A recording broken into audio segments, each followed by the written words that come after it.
Yeay, selamat datang kembali di Satu Klik Aku Pintar Virtual Edu Expo 2021. Yeay. Selamat datang kembali untuk semua pengunjung dan juga adik-adik.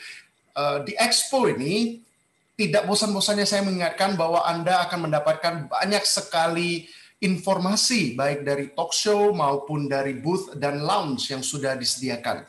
Untuk itu, saya mengajak para pengunjung dan juga teman-teman sekalian untuk mengunjungi booth dan lounge. Di sana Anda dapat mengunduh brosur dan juga video, bahkan berkonsultasi dengan perwakilan dari universitasnya langsung untuk mendapatkan informasi yang lebih lengkap. Dan yang lebih serunya lagi, di event kali ini, setiap kali Anda mengunjungi booth, Anda mendatangi lounge dan juga mendownload brosur ataupun video, serta ketika Anda menghadiri talk show, Anda akan mendapatkan poin. Dan 10 pengunjung dengan poin terbesar berkesempatan memenangkan hadiah jutaan rupiah. Informasi lengkap dan cara perolehan poin dapat Anda lihat di leaderboard yang ada di menu Anda.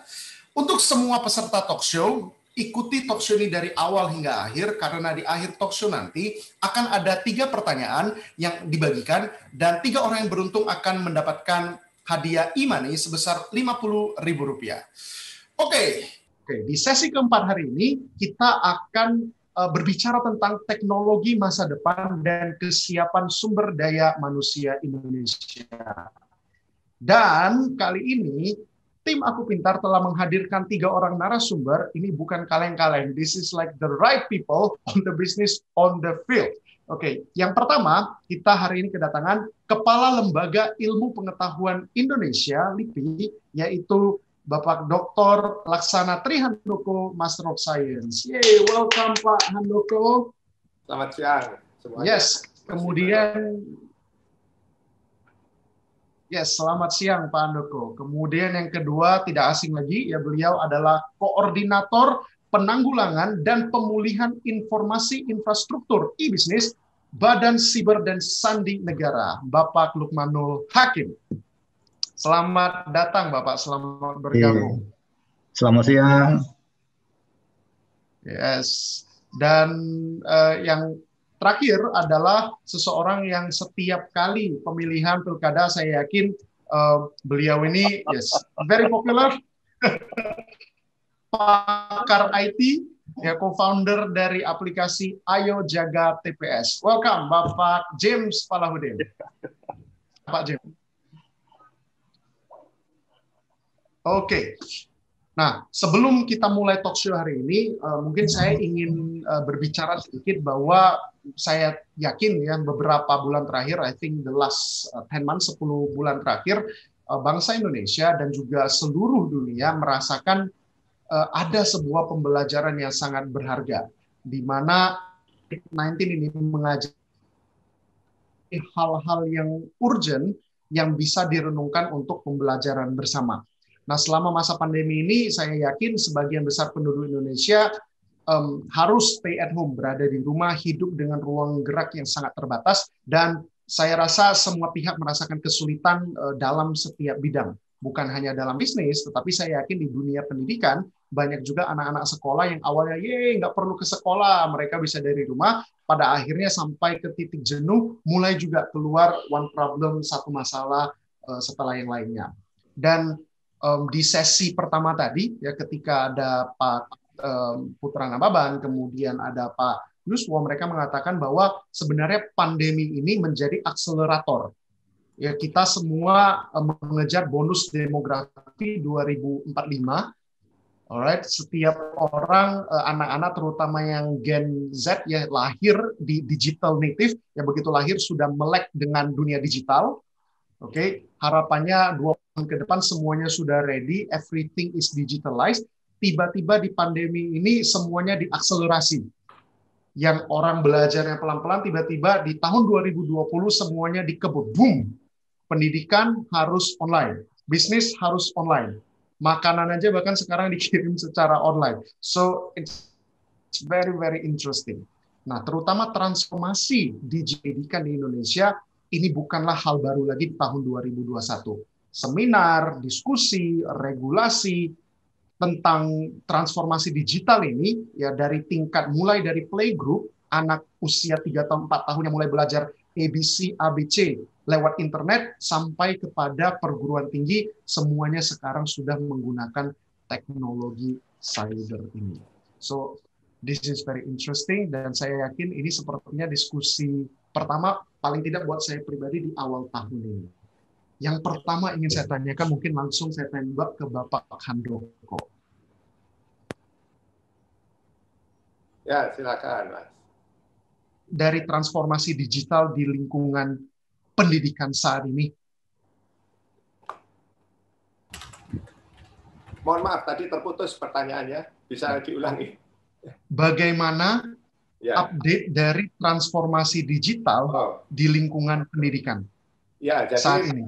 Ya, jadi seperti tadi sudah disampaikan oleh Mas Steven Guntur ya, bahwa pandemi ini justru mengakselerasi transformasi digital, gitu ya. Yang dulu kita harus lakukan dengan susah payah, dengan sosialisasi, dengan sedikit memaksa, dengan insentif ini dan itu pun nggak jalan-jalan, gitu ya. Nah sekarang tahu-tahu semuanya harus digital, gitu kan? Dan terpaksa, meskipun terpaksa ya sebagian besar, ya semua mengikuti dan kita lihat mereka bisa mengikuti, termasuk di lingkungan pendidikan, khususnya di sekolah dasar sampai menengah, ya, gitu. Nah, justru yang problem terbesar yang kita belum tidak terpikir ya dan tidak siap itu justru di pendidiknya, di gurunya. Kalau murid-muridnya itu relatif jauh lebih cepat beradaptasi, ya, karena mereka selama ini juga sudah terpapar YouTube, terpapar sosial media dan seterusnya. Mereka memiliki kemampuan untuk mengakuisisi, mengolah, ya, dan kemudian menyampaikan informasi dari apapun yang tersedia di lautan informasi di internet itu. Gitu. Yang problem justru sekarang gurunya, gitu ya, dan itu terasa sekali problem itu, karena gurunya tidak bisa secepat anak didiknya untuk melakukan adaptasi dan transformasi pada proses pengajaran dia, gitu ya. Bagaimana kreativitas dia mengajar dan seterusnya, gitu. Dan itu beban yang sangat tinggi. Jadi justru itu yang tidak ada hubungan dengan digitalnya, tapi justru ada di sisi yang berbeda ya. Kita melihat problem yang terjadi. Berarti gurunya itu tantangannya lebih besar ya Pak ya daripada anak muridnya ya. Ya, saya berikan ilustrasi. Kalau saya guru ya, saya juga dosen ya. Kalau saya dosen, saya tidak bawa buku, saya datang tanpa persiapan pun saya bisa ngajar. Pasti ya. Semua di sini juga pernah ngajar pasti kan. Bisa kita pasti ngajar, ya kan? Gitu. Kalau datang fisik. Berhadapan fisik ya, ada interaksi dan seterusnya. Begitu dibikin digital, hal itu tidak bisa dilakukan. Ya kan? Kita terpaksa dalam tanda petik ya, harus melakukan persiapan yang cukup menguras energi dan juga buah pikiran ya. Gitu. Itu yang menurut saya tantangan yang kita lihat saat ini justru ada di sisi pendidiknya ya. Gitu. Bagaimana mengemas agar pengajaran tersebut menjadi menarik ya. Persis. Dan konten-konten itu belum banyak tersedia. Gitu ya. Konten-konten yang dia bisa ambil, dia bisa cuplik misalnya ya. Kemudian kemampuan dia untuk mencuplik pun tidak sedikit sekali yang bisa melakukan itu ya. Gitu. Berbeda dengan anak-anak. Kalau anak-anak itu dia bisa dengan HP saja dia bisa bikin konten kok ya. Dia bisa melukis dan sebagainya. Gitu. Karena datang dari demikian dengan kita yang level-level saya begini ya. digital imigran ya Pak ya. Imigran ya, digital. Persis. Kalau mereka kan by default sudah digital ya. Ini sangat menarik ya di sesi hari ini karena selain ada Pak Handoko, kita kedatangan Pak Lukman yang dari Badan Cyber. Kebetulan ini pertanyaan yang sering ketika kemarin ya saya bertemu dengan, kebetulan keseharian saya itu dokter anak. Nah, jadi selama pandemi kemarin kami banyak sekali melakukan praktek secara digital. Jadi melihat pasien itu lewat Zoom seperti ini. Ini pertanyaan yang ditanyakan banyak sekali orang, Pak. Ketika kita melakukan transformasi digital seperti ini, saya yakin di dunia pendidikan mungkin lebih ke eh, informasi, data penyebaran. Kalau kami di dunia kesehatan mungkin ke identitas pasien, apa yang diomongkan sesi Zoom tersebut, pembayaran SPP, pembayaran uang kuliah, informasi data, password segala macam. How safe is it Pak di Indonesia saat ini? Seberapa aman sebenarnya kita bisa melakukan proses semua ini yang biasanya offline menjadi online? Monggo Pak Lukman, diyakinkan. Ya, baik Pak Stephen Guntur ya. Ini juga buat adik-adikku semua yang saya banggakan dan saya cintai, terutama anak-anak dari SD sampai SMA. Ya, memang sekarang tantangan terbesar dalam transformasi digital di Indonesia mungkin ada, saya sampaikan ini ada 6 sebuah tantangan. Yang pertama itu masalah penuntasan infrastruktur, Pak Stephen. Kemudian kemampuan tadi juga sudah disampaikan oleh Pak Handoko, kemampuan dari sumber daya manusia sendiri tadi untuk tenaga pendidik, gurunya juga perlu ditambah kompetensinya itu. Kemudian yang ketiga juga tidak terlepas tadi yang ditanyakan oleh Pak Stephen tadi, masalah keamanan informasi dan cyber. Kemudian adopsi teknologi digital. Yang kelima adalah budaya dan literasi kita dalam kepada masyarakat kita yang sehari-hari ini sejak pandemi kemarin ini, kita memang mempercepat norma baru dalam kehidupan masyarakat. Salah satunya ini yang kita jalankan juga sekarang Pak Stephen, adalah perilaku kita menjaga jarak dalam berbisnis dan sebagainya. Dan terakhir adalah keterbatas anggaran di masalah transformasi digital. Nah, kaitan dengan perguruan tinggi di Indonesia ini ya, kalau saya catat ini jumlah perguruan tinggi yang ada di Indonesia, ya data yang saya terima per tanggal 15 Februari 2018 itu ada sejumlah 26.833 perguruan tinggi swasta dan negeri. Kemudian untuk SD yang sederajat, SMP, SMA, kemudian macam SMEA dan sebagainya, itu berjumlah di Indonesia itu 272.435.000 sekolah. Nah, ini yang menjadi pertanyaan kan, apakah data itu aman? Siapa yang mengelola data di dalam masing-masing sekolah itu? Tadi yang Pak Stephen sampaikan juga, pada saat kita melakukan telemedicine pada seorang dokter, data-data itu apakah sudah tersimpan dengan aman? Apakah pusat data itu dikelola oleh teman-teman yang punya kemampuan dalam hal pengelolaan IT, tidak hanya pengelolaan IT, tapi dia juga punya pemahaman tentang bagaimana membuat suatu pengelolaan IT itu secure dan sebagainya. Ya, saya menyoroti di masalah sekolah ya, begitu banyaknya sekolah di Indonesia itu, ini sampai sekarang belum ada yang responsibel terhadap permasalahan ini. Jadi contoh kebetulan kami dari BSSN juga kemarin sudah membuat satu tim CISRT di akademik, yaitu dia mengurusi masalah CISRT akademik di perguruan tinggi swasta. Kemudian ada Edu CISRT, dia yang mengelola perguruan tinggi negeri. Akan tetapi untuk yang mengelola data, pengamanan data di sekolah di Indonesia tidak dikendalikan oleh Akademi CISRT, tidak dikendalikan juga oleh Edu CISRT. Sementara berdasarkan Undang-Undang 23 tahun 2014 bahwa pengelolaan itu ada di bawah Dinas Pendidikan pemerintah provinsi dan pemerintah kabupaten kota di Indonesia. Yang jumlahnya kalau kita lihat ada 34 provinsi, kemudian 512 kabupaten kota dan sebagainya. Itulah tantangan terbesar terutama yang anak-anak SD, SMP, SMA ini Pak Stephen. Who is handle pusat data ini? Nah, kebetulan dalam transformasi digital ini strategi kemarin yang sudah disampaikan oleh Bappenas juga itu menjadi salah satu pemikiran kita bersama, di mana kita ada rencana untuk Satu Data Indonesia. Dan sekarang ini kita akan membangun Pusat Data Indonesia ya, dan akan dioperasionalkan tahun 2023 ya.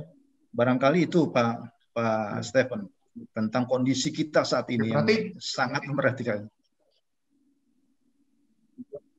Kalau saya boleh simpulkan, ya challenge yang banyak ya Pak, 6. Iya. Yang berat memang yang terakhir itu Pak, keterbatasan anggaran. Iya.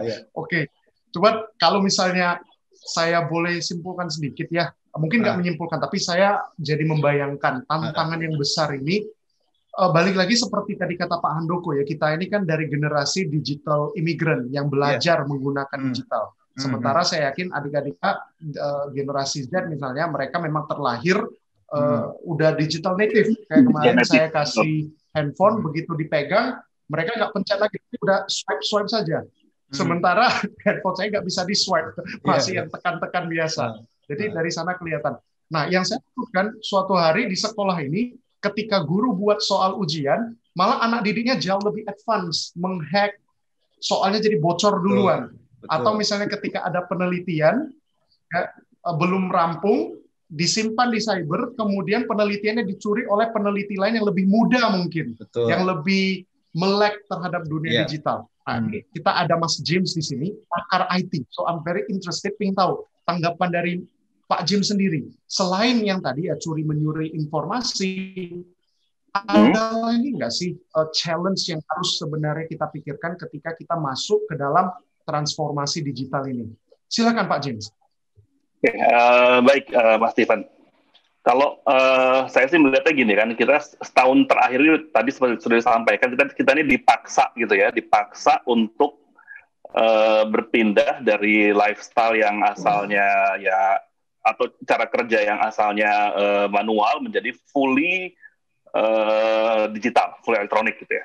Nah, which is itu di mana yang tadi Pak Handoko bilang bahwa ya saya juga dulu mengalami bahwa bahkan saya pernah mengalami di satu perusahaan yang saya pernah kerja itu, untuk satu aplikasi aja supaya bisa dipakai di semuanya itu kita butuh 5 tahun untuk sosialisasi gitu ya.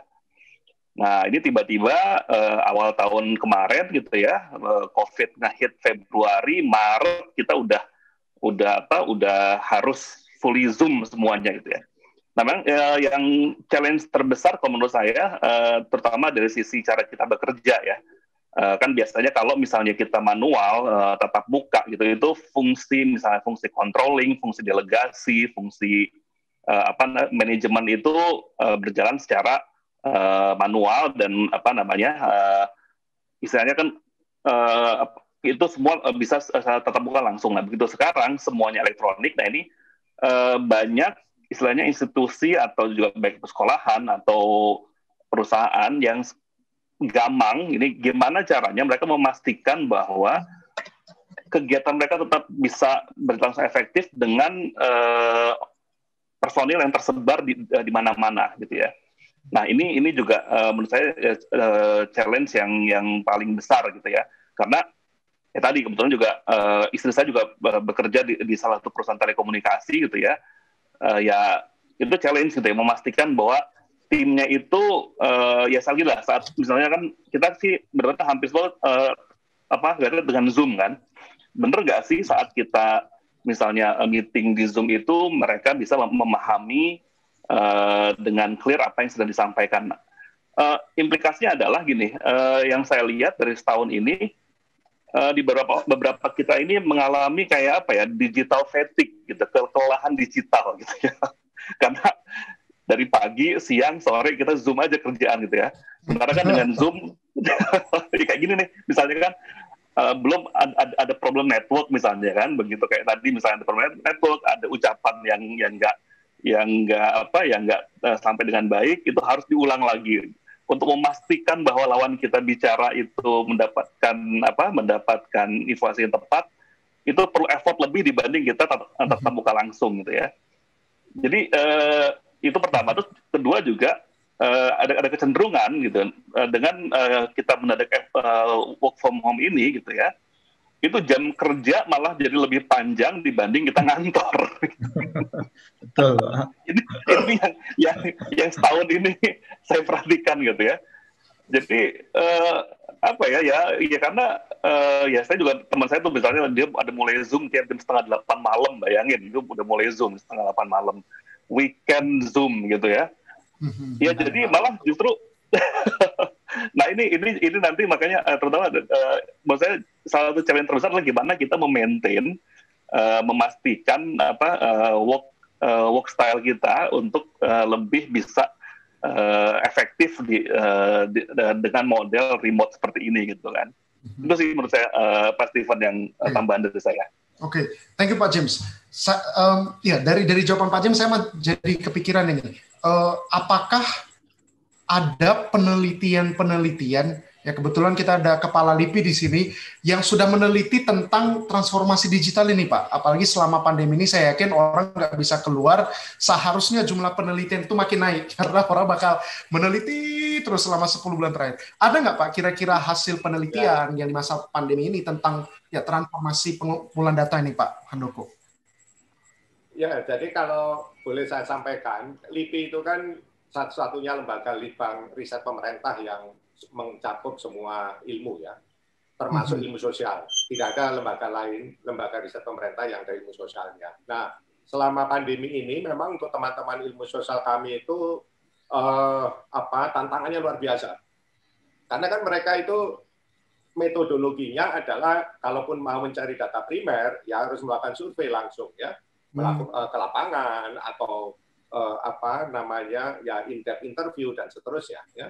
Nah, karena selama pandemi itu tidak mungkin dilakukan, jadi akhirnya tapi itu membuat teman-teman itu jadi mendevelop metodologi baru yang basisnya itu metode digital. Gitu. Bagaimana kita mengembangkan metode baru yang dapat ya setidaknya mendekati ya akurasi dari metode konvensional, gitu. Jadi misalnya kalau ini in-depth interview misalnya ya, jadi sama seperti kalau sekarang kita akan uji wawancara ya, wawancara orang masuk kerja. Kita minta ada 2 kamera di depan sama di belakang dia, untuk memastikan tidak ada orang lain di situ kan. Oke. Itu kan apa ya, akal-akalan ya, akal-akalan atau ya itu kreativitas ya, gitu. Tapi kan itu terjadi ya sekarang. Kemudian ya sama juga halnya dengan kalau kita bisa buka rekening bank tanpa harus datang ke teller ya. Bagaimana memastikan bahwa ini orang yang sebenar-benarnya gitu kan. Itu kan banyak akal tuh sekarang Bang ya. Jadi mungkin Pak James sudah paham sekali itu ya. Jadi dan semua bank melakukan itu ya. Hanya dalam waktu berapa bulan loh ya. Dulu kan masih reluctant banyak bank ya, khususnya bank yang memang besar dan ini kan kurang welcome dengan pendekatan seperti itu. Nah kalau dalam konteks riset kami akhirnya juga seperti itu. Jadi ada metodologi untuk survei, metodologi untuk in-depth interview, survei lapangan dan seterusnya yang kita buat digital. Tapi dengan dalam tanda petik menambah mekanisme tertentu untuk membuat itu akurasinya masih bisa dipertanggungjawabkan secara ilmiah. Kira-kira begitu, Mas James. Mas Steven ya. Ya. Yes, jadi benar ya. Jadi seperti ya tadi di sesi sebelumnya kita selalu merasa ini bencana-bencana, tapi orang Indonesia itu selalu ada berkah di tengah-tengah bencana. Biasanya ketika ada masalah seperti ini, punya metodologi penelitian baru, mencari advantage kan, mencari opportunity di tengah disaster ya. Ya, selalu ada titik terang. Nah, ini mungkin kebetulan saya rasa ya, Pak. Gitu. Serius loh, itu terasa sekali biaya jadi murah. Kalau dulu kan orang harus jalan. Iya, betul. Luar biasa itu murahnya. Karena kalau kita cari data kan bisa 1.000 responden. Iya. Itu kan tidak murah sama sekali. Ya. Benar. Ya, Bapak sekalian, jadi kalau hari ini saya rasa pengunjung yang datang ya, adik-adik ataupun orang tua yang mengikuti sesi ini, mereka sebenarnya datang untuk mencari ya minat dan bakat. Jadi kalau misalnya mereka mau kuliah keluar gitu ya, kira-kira mau ngambil jurusan apa ketika berkuliah walaupun di dalam negeri, bingung gitu kadang mau ngambil jurusan apa ya. Jadi Aku Pintar ini menyediakan ujian ya, uji minat dan bakat yang dapat diambil oleh seluruh masyarakat Indonesia secara gratis. Jadi cukup ke websitenya Aku Pintar, kemudian Anda dapat ikut ujinya untuk mengetahui oh minat saya apa ya, bakat saya apa, kemudian gaya belajar saya bagaimana. Nah, otomatis saya yakin dari sektor ya anak muda seperti ini mungkin yang mereka ingin tanyakan ini, mungkin ke Pak Lukman ini yang saya tanyakan ini. Ketika mereka melakukan pendaftaran ataupun pembayaran, seaman apa atau ada nggak Pak kira-kira tips-tips yang harus kami ketahui sehingga kami yakin ketika kami bayar, ya apalagi terkadang banyak sekali ya, seperti tadi di sesi kedua kita kedatangan seorang anak muda yang sangat inspiratif, ya anak petani yang terakhir kuliah sampai ke Columbia University. Dan dia ketika kembali membangun satu yayasan, di mana ketika dia bangun yayasan tersebut memberi beasiswa, masih banyak loh ternyata anak muda Indonesia tamatan SMA ataupun kelas 12, tetapi ketika menulis email, isinya itu ditulis di subjeknya, bukan di bagian emailnya. Dan itu masih banyak. Nah, berarti kan angka literasi digital kita itu sebenarnya belum terlalu baik. Nah, bayangkan ketika mereka udah nabung nih, katakanlah orang tuanya petani, ya nabung 10 tahun, 20 tahun untuk mengkuliahkan anaknya. Tiba-tiba di tahun ini karena pandemi pembayarannya harus secara digital. Kan takut toh Pak, kita punya tabungan 10 tahun, 20 tahun. Bener nggak ini? Atau jangan-jangan nanti malah leong gitu di tengah jalan, di tengah dunia cyber ini hilang dia. Nah, ada nggak yang harus kami perhatikan ataupun yang mungkin orang tua saat ini saksikan, apa kira-kira ada tips atau mungkin SOP-nya untuk pembayaran ini apa yang harus diperhatikan? Mohon dibantu Pak Lukman. Ya, memang ini satu tantangan tersendiri ya di era pandemik seperti ini ya, Pak Stephen ya. Barangkali yang perlu kita perhatikan pada saat kita itu melakukan online, itu responsibel itu tidak hanya dari kita sebagai pengguna teknologi, misalnya bank tadi ya.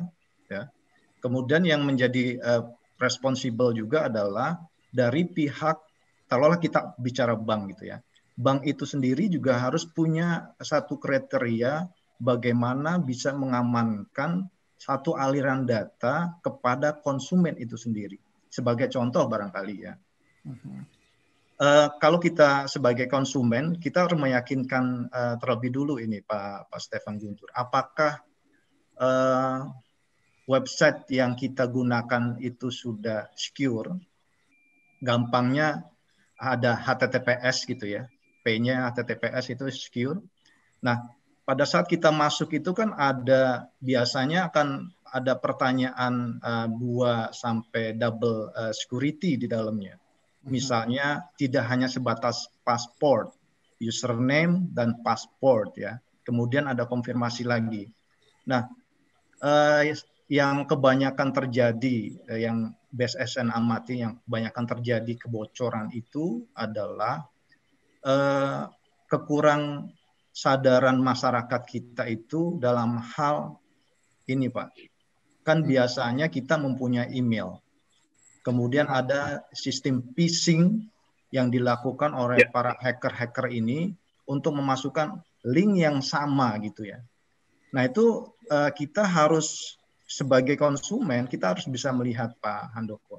Apakah ini benar email ini dari perusahaan si A yang memang valid gitu ya. Dan sekarang ini juga sudah mulai pintar juga seorang hacker itu, dia akan menyamakan emailnya itu dengan websitenya misalnya. Salah satu contoh nama perusahaannya XYZ. Dia akan nambahkan itu XYZI belakangnya Pak Handoko. Dan itu yang harus kita sadari bersama, terutama kita harus memberikan literasi dan edukasi kepada masyarakat.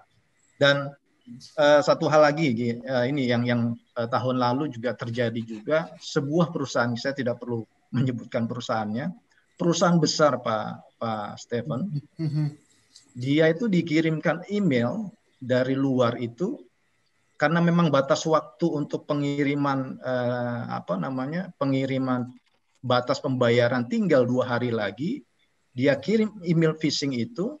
Nah, dari pihak perusahaan, bagian keuangannya tidak melihat itu, main langsung klik, kirim. Yang terjadi adalah bukan kepada pihak yang dikirimkan, tetapi ini adalah phishing yang dilakukan oleh para hacker dan uang itu sudah terkirim ke perusahaan yang memang fake seperti itu.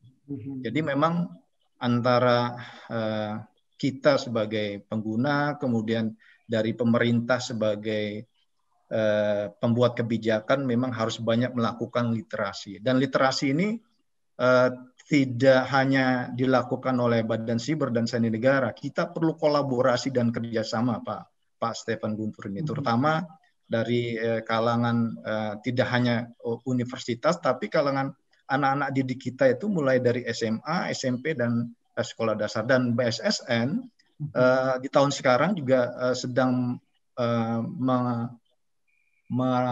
coba merampungkan, bekerja sama dengan Kemendiknas, membuat satu kurikulum bagaimana kita memberikan edukasi kepada anak-anak didik kita dalam menggunakan teknologi ini, Pak Stephen. Barangkali itu salah satu tips itu kembali kepada kita, bagaimana kita harus lebih aware terhadap perilaku kita sehari-hari. Ya. Berarti ya untuk mungkin teman-teman yang menyaksikan ya, kalau kalian tidak yakin dengan email yang dikirimkan ataupun dengan data yang diberikan, coba mungkin ketika mengirimkan itu cari teman kali ya, kalau ibu-ibu atau bapak-bapak yang mungkin merasa ini kok kirim uang kok pakai klik aja ya, nggak ada gitu yang dipegang, mungkin bisa minta anaknya menemani ya, di cross check. Anak-anak Gen Z nggak punya email dia nggak tahu email itu apa. Salah satu contoh mungkin gini Pak Stephen ya. Ini kebanyakan anak-anak generasi sekarang nih. Pada saat kita buka laptop itu pasti sudah terkoneksi dengan WhatsApp. Dan kebanyakan kita lupa pada saat kita selesai kita log out. Nah, itu kebanyakan yang sering terjadi di situ. Walaupun laptop sendiri, Pak, harus log out. Iya, harus log out. Kalau saya orang yang I don't believe that. Ya. Karena kemungkinan bisa dipenetrasi itu lebih besar. Pak James itu ketawa itu. Iya benar. Betul. Lebih baik Pak Nur ya, Pak Lukadal ya. Iya. Ya, saya ingin tanya Pak James dulu nih. Arti ketawanya apa Pak James? Ini apa yang harus kita perhatikan ketika kita mengakses dunia digital? Ya memang. Jadi kan ya kebetulan kan saya juga background saya di cyber security juga gitu kan. Jadi makanya saya ketawa karena memang sekarang ini dengan kita dipaksa online, sementara itu jadi kayak ini membuka pintu-pintu serangan baru dari para hacker tadi gitu. Jadi yang gini kan kayak misalnya tadi yang Pak Lukman bilang gitu ya, misalnya kalau dari kita WhatsApp yang di web itu nggak ditutup gitu ya, itu jadi salah satu hole dari hacker memang untuk masuk ke bisa ke WhatsApp kita gitu untuk mengintercept gitu. Nah ini juga memang concern banyak juga yang banyak serangan-serangan yang terjadi. Jadi ada peningkatan serangan cyber selama memang setahun terakhir ini gitu ya, dan korbannya ya karena semakin banyak, karena kan yang asalnya mereka tuh hanya pakai handphone aja gitu ya untuk kebutuhan pribadi, tiba-tiba ini dipakai untuk semuanya. Ya akhirnya banyak yang jadi korban gitu. Karena memang banyak yang abai, ya bukan abai, memang mereka belum terkomunikasikan gimana caranya, istilahnya cyber hygiene, istilahnya bagaimana kita berselancar di internet dengan rapih, bersih dan aman gitu ya, seperti itu. Ya itu literasi digital security memang masih jarang ya Pak ya. Iya, itu challenge itu besar itu Pak, karena ya tiba-tiba banyak sekali kan kita harus pindah gitu. Tiba-tiba laptop harus nyala terus kan dari pagi sampai malam ya. Betul gitu. Otomatis Dulu bisa di-scan orang ya, IP-nya dan sebagainya. Iya, dulu kita kan ngelarang anak kita main HP, Pak. Sekarang HP wajib gitu, dipegang gitu. Belum lagi ini Pak Stephen, pada saat kita tadi website itu dibuka, WhatsApp dibuka, kemudian ini akan semua akan masuk di mobile phone kita kan. Mobile phone kita semuanya ada apa Pak? Ya. Ada nomor rekening, ada kita melakukan transaksi bank itu di handphone. Bayangkan kalau handphone kita itu sudah kena hack, semua data, account kita, bank kita itu kena semua. Keambil semua itu, ampun. Seperti itu. Oke. Jadi ya saya rasa ini hal yang emergency sebenarnya ya, karena kita masuk ke satu dunia yang sebenarnya kita nggak kuasai sama sekali. Ibarat biasa berenang di kolam renang, tiba-tiba ini dilempar ke laut. Iya. Tahu di bawah ada arus yang deras begitu ya. Iya. Wow. Ini ya karena saya termasuk orang yang digital blind sebenarnya, hanya pengguna. Ini pertanyaan banyak sekali sebenarnya, tapi waktu sangat terbatas. Ya, jadi untuk teman-teman yang saat ini sedang menyaksikan, ingat di akhir sesi nanti akan ada pertanyaan. Ya, silakan dijawab dan Anda akan mendapatkan e-cash money sebesar Rp50.000 untuk 3 orang. Nah, sebelum kita menyelesaikan sesi talk show yang kali ini, saya mungkin ada satu pertanyaan, mungkin ini agak kontroversial ya. Saya lempar aja ke semuanya, kira-kira siapa yang mau menjawab. Nah, ketika kita mengetahui banyak ini secara cyber ya, secara digital banyak adanya penipuan, ya kemudian yang menggunakan bank, yang dari penyedia telepon, ataupun bahkan akhir-akhir ini ada yang dari swalayan. Ya, jadi dari chain yang terbesar di Indonesia mengirimkan bahwa ketika isi pulsa salah. Ya, kemudian akhirnya banyak yang WhatsApp dihack. Pertanyaannya, kok nggak ditangkap-tangkap orangnya Pak Lukman? Apakah pemerintah nggak capable atau gimana ini? Karena kan kita menganggap, wah cyber di Indonesia ini kuat. Tapi kok yang penipu-penipu itu nggak tertangkap gitu loh Pak Lukman? Kalau menurut saya secara teknologi memang itu tidak mudah juga untuk di-trace ya, di-trace balik ya. Itu yang pertama. Tapi menambahkan yang tadi, sebenarnya itu lebih daripada masalah hacking teknologinya. Yang banyak dipakai itu modusnya kan justru psikologis. Social engineering Pak. Tidak pakai teknologi, ya kan Pak James ya. Justru psikologis, ya itu tadi yang Anda dapat hadiah, kemudian dikirim ke ATM sudah pencet begitu kan sebenarnya ya. Dia nggak perlu ngehack apa namanya device kita. Itu yang paling banyak sebenarnya kasusnya ya. Gitu. Jadi justru memanfaatkan psikologi manusia yang paling basic itu.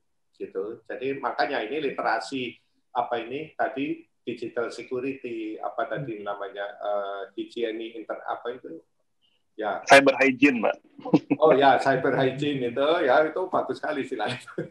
Menurut saya yang tidak boleh lupa adalah dari sisi psikologinya itu sendiri. Bahwa orang itu jangan mudah percaya karena sebenarnya nggak perlu nge-hack ini untuk merugikan kita, gitu ya. Ini kan jadi alat komunikasi sebenarnya, ya, yang memudahkan dia mengulik-ngulik psikologi kita, gitu ya. Ya kan? Yang dikirim ke ATM menipu itu kan dia nggak nge-hack sama sekali, ngapain ya? Gitu. Dia kan random aja, dia kirim nomornya, ya kan? Diiming-imingi sesuatu, orang yang tertarik nelpon balik, kemudian dia persuasi kan dengan kata-kata sehingga dia ya tertipu lah dalam tanda petik ya. Gitu. Lebih banyak kasus seperti itu. Ya. Bukan cybernya ya. Ya. Jadi tidak melulu mengaspek teknologi loh ya sebenarnya. Jadi makanya itu yang membuat malah sulit gitu. Kalau teknologi saja lebih mudah ya, secara teknologi kita atasi kan kalau teknologi saja ya. Ya kan buktinya kan sekarang ada double security ya kan, apa two level security dan sebagainya, ada OTP dan seterusnya ya kan. Kalau dulu kan hanya password saja nih. Kalau zaman kita masih paham lah itu ya, dulu hanya password, tidak ada OTP ya kan, itu yang paling bandel ya. Pak James juga sama mungkin ya. Gitu. Tapi kan tetap saja ada OTP pun karena yang diserang itu psikologinya ya kan. Social engineering ya. Ya, Ya, sekarang bahkan udah lebih aman ya Pak, ada two-way verification. Iya kan two-way authentication, tapi karena dia bisa di call, bisa dikuli-kuli, habis itu dia menyampaikan juga kan OTP-nya, menyampaikan semuanya sama saja gitu ya. Benar. Ya. Jadi itu lebih canggih. Ini saya mau tanya mungkin ya. Ada yang mau menambahkan mungkin dari Pak Luman ataupun Pak James? Ya, barangkali gini ya Pak. Ini kan ke depan ini di revolusi industri 4.0 itu kan yang akan berkembang itu big data ya, big data, kemudian Internet of Things, artificial intelligence, dan cloud computing gitu. Nah, ke depan ini yang justru yang harus menjadi hal yang terpenting di dunia saat ini dan ke depan ini adalah masalah privacy, Pak. Bagaimana kita mengamankan data itu. Nah, bagaimana kita mengamankan, karena data-data kita itu kan semua sudah ada dalam satu genggam telepon di kita itu Pak. Itu data kita semua ada di sana. Dan kalau dari sisi global itu masyarakat dunia juga sekarang sudah mengarah kepada security, bagaimana mengamankan privacy. Termasuk di Indonesia ini juga sekarang sedang menggodok juga perlindungan data pribadi. Kemarin janjinya dari DPR katanya bulan Maret 2021 akan diselesaikan, dan itu menjadi satu hal yang penting, bagaimana data-data kita yang tersimpan yang ada di dalam negeri maupun yang ada di luar negeri itu bisa diamankan. Dan yang kedua, masalah bentuk dan ancaman cyber, memang tadi yang disampaikan oleh Pak Handoko dan Pak James itu, ada serangan itu ada dua sifat serangan. Yang pertama adalah serangan yang bersifat teknis, bagaimana kita menghack sesuatu dengan teknik tertentu, ya, dengan teknik hacking, dan serangan yang bersifat sosial, tadi yang menggunakan social engineering tadi, yaitu lebih mudah dengan cara psikologi tadi, gitu ya. Dan satu lagi bahwa memang di era digital sekarang ini, kalau BSSN bandingkan Pak ya, dari tahun 2019 sampai 2020, antara bulan Januari sampai November kemarin, itu 2019 itu kita mendapatkan serangan itu 290 juta serangan ke wilayah Indonesia. Nah, di tahun 2020 ini pada saat penggunaan teknologi ini, itu dari bulan Januari sampai November 2020, itu ada sekitar kurang lebih 423 juta serangan. Artinya dua kali lipat serangan itu. Dan ini yang harus menjadi satu concern kita, terutama di masalah kemarin banyak diserang itu adalah di masalah e-commerce, kemudian privacy dan sebagainya. Nah, ini yang menarik tadi yang dipertanyakan Pak Stephen tadi, masalah kenapa sih orang yang melakukan itu tidak ditangkap-tangkap? Karena biasanya itu kalau sudah masuk pidana, karena kebetulan BSSN juga selalu kerjasama dengan Badan Siber Polri, mereka akan melaporkan dulu kepada pihak Mabes Polri, kemudian tingkat kerugiannya berapa. Nah, ini yang tidak dilakukan oleh masyarakat. Jadi sepanjang itu tidak disampaikan ya kerugian, itu tidak ada tindak lanjut seperti itu. Mungkin itu tambahan saya Pak Stephen. Berarti kalau ada penipuan kita harus laporkan ya Pak ya? Iya, betul. Begitu saja ya. Kerugiannya berapa dan sebagainya. Oke.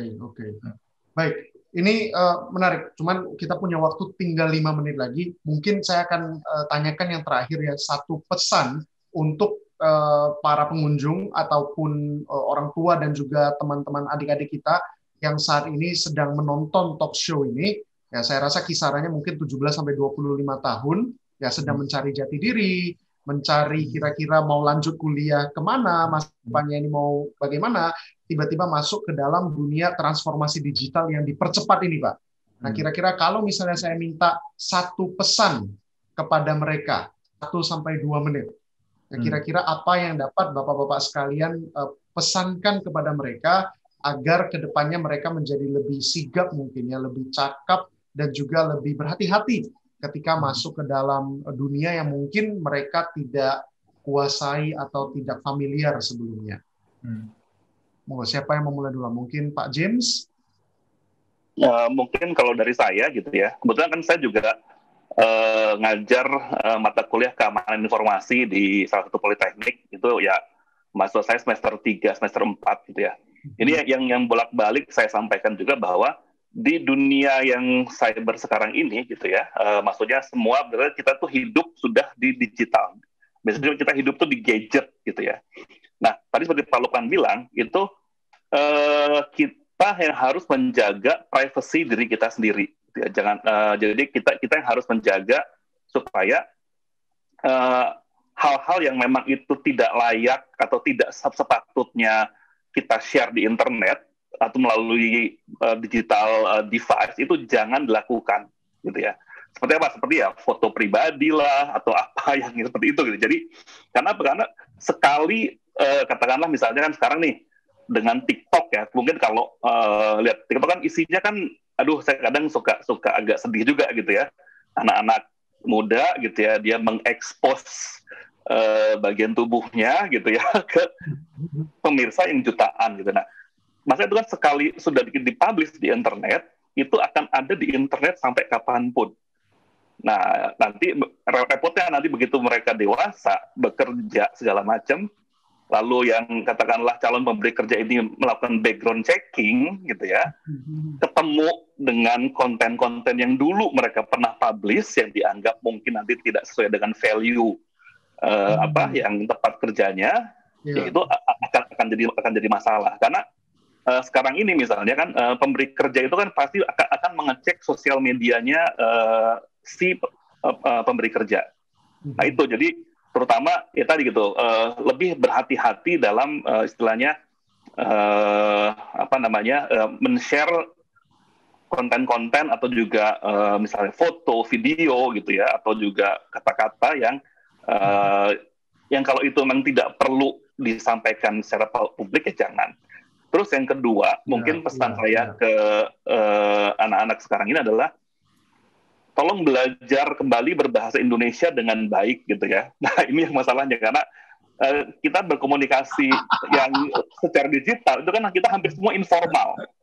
Sehingga kayak tadi dibilang tuh, misalnya ada dari kecil dia nulis email tuh semua di subjek atau cara dia berbicara pun jadi menulis itu gitu ya. Jadi itu kalau kita baca kok ini jadi kayak nggak sopan gitu ya. Nah ini penting gitu. Jadi komunikasi yang digital ini kan nggak ada yang revisi kan, begitu kirim langsung terkirim gitu kan. Kalau kertas kita masih bisa coret-coret. Nah ini juga yang dua hal ini sih yang menurut saya kalau pesan saya buat yang anak-anak yang remaja atau yang early adult gitu ya, supaya bisa selamat lah di dunia yang hyper connected seperti sekarang ini. Oke. Gitu. Oh, thank you Pak James untuk masukannya. Mantap. Pak Handoko, silakan nih Pak Handoko. Nah, kalau saya singkat aja, kalau di agama kita disuruh banyak memberi, ya kan, sedikit mengambil. Nah, kalau di dunia digital banyaklah ambil, gitu. Selektiflah memberi, gitu ya. Bukan sedikit ya, tapi selektif. Ya, kira-kira begitu, ya. Gitu. Berikan sesuatu yang memang punya knowledge, ya, punya nilai value, punya knowledge bagi orang lain. Ya, ada knowledge yang ada value-nya lah buat orang lain. Kira-kira begitu. Itu prinsip simpelnya begitu. Singkat padatnya banyak yang mengambil, tetapi ketika memberi harus selektif ya. Selektif. Kan sampai jangan sampai di masa depan malah kalau kembali banyak terserah. Siap. Thank you Pak Handoko. Selanjutnya Pak Lukman, kira-kira pesan apa? Kalau saya pesan buat anak-anak generasi muda ini Pak, jaga jejak digital kita secara baik. Jaga jejak digital kita dengan baik. Karena hubungan kita di dunia fisik dengan digital tuh persis sama. Kemudian yang perlu saya sampaikan juga ini Pak, barangkali ini juga menjadi satu motivator ya buat adik-adik semua, bahwa kebutuhan SDM di bidang keamanan siber di Indonesia itu cukup besar Pak. Jadi ada auditor security, security analyst, IT security engineering, penetration tester, forensic computer, IT security, security architect, network security engineering, chief information office, consultant security, network security, cyber security, itu total sekitar 9.804 Pak. Kebutuhan SDM di Indonesia. Dan SDM untuk penambahan kompetensi itu adik-adik bisa masuk untuk setingkat S1 ya, ada Bina Nusantara. Dia ada urusan cyber, kemudian Politeknik Batam, dan terakhir kalau adik-adik pengen tempat kuliah yang gratis itu di Politeknik Cyber dan Sandi Negara, di Badan Siber dan Sandi Negara, Pak Stephen. Itu kita masuk gratis, masuk dari kelas tingkat 4 sampai tingkat 1 sampai tingkat 4 itu gratis masuk di sana. Ya. Kemudian untuk yang tingkat S2, untuk yang cyber security itu ada di ITB, Universitas Indonesia, dan satu lagi ada di SGU. Ya. Jadi ini bukan sedikit promosi buat teman-teman juga yang memang tertarik dengan dunia cyber dan kriptografi. Silakan setiap tahun Badan Siber dan Sandi Negara membuka kesempatan buat putra-putra terbaik bangsa Indonesia untuk bisa masuk ke Politeknik Cyber dan Sandi Negara. Mungkin itu, Pak. Terima kasih. Wow, yes, very useful information. Terima kasih Pak Luman. Jadi buat teman-teman sekalian yang saat ini galau, ya, tamat SMA bingung mau milih jurusan apa, coba ke Aku Pintar, ya, uji minat dan bakat. Kalau ada minatnya di melindungi orang lain, ya, ada integritas, kemudian ada bakatnya di dunia cyber, take advice dari Pak Luman. Ya, jadi ada 9.000-an peluang kerja ya Pak ya. Jadi tadi saya sampai nggak sempat mencatat karena saking banyak analis, network security, cyber security. Wow, oke. Go check ya, sehingga kalian itu mempunyai pilihan yang lebih banyak dalam menentukan masa depan kalian.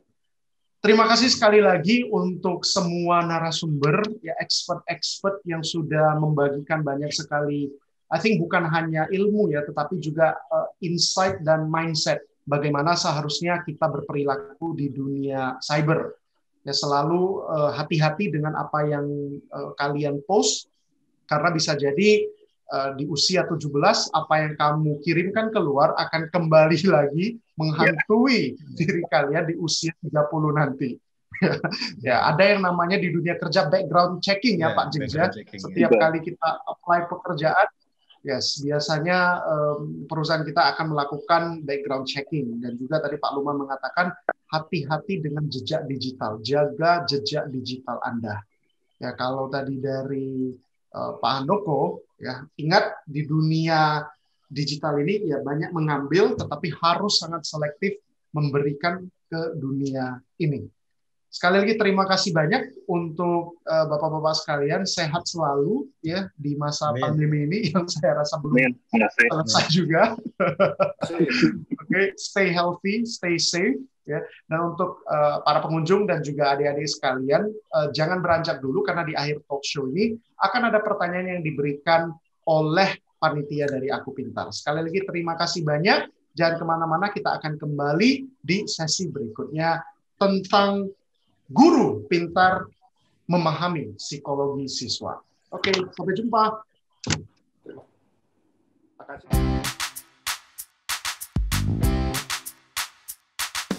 Jawab dan ikuti instruksi pertanyaan ini. Sebutkan topik dan narasumber yang akan berbicara di sesi kelima hari ini. Post jawabannya di Instagram Anda atau Instagram Sobat. Jangan lupa juga untuk tag Instagram @akupintar.id. 3 penjawab pertama yang benar akan dihubungi melalui DM 9 Februari 2021 dan mendapat masing-masing Rp50.000. Kami tunggu ya jawabannya. Jangan lupa juga untuk kunjungi booth universitas favoritmu atau lounge untuk dengar musik asik dari Prambors dan ikuti kuis berhadiah Imani tiap jamnya. Kuis akan diinfokan melalui notifikasi di kanan bawah layar Anda.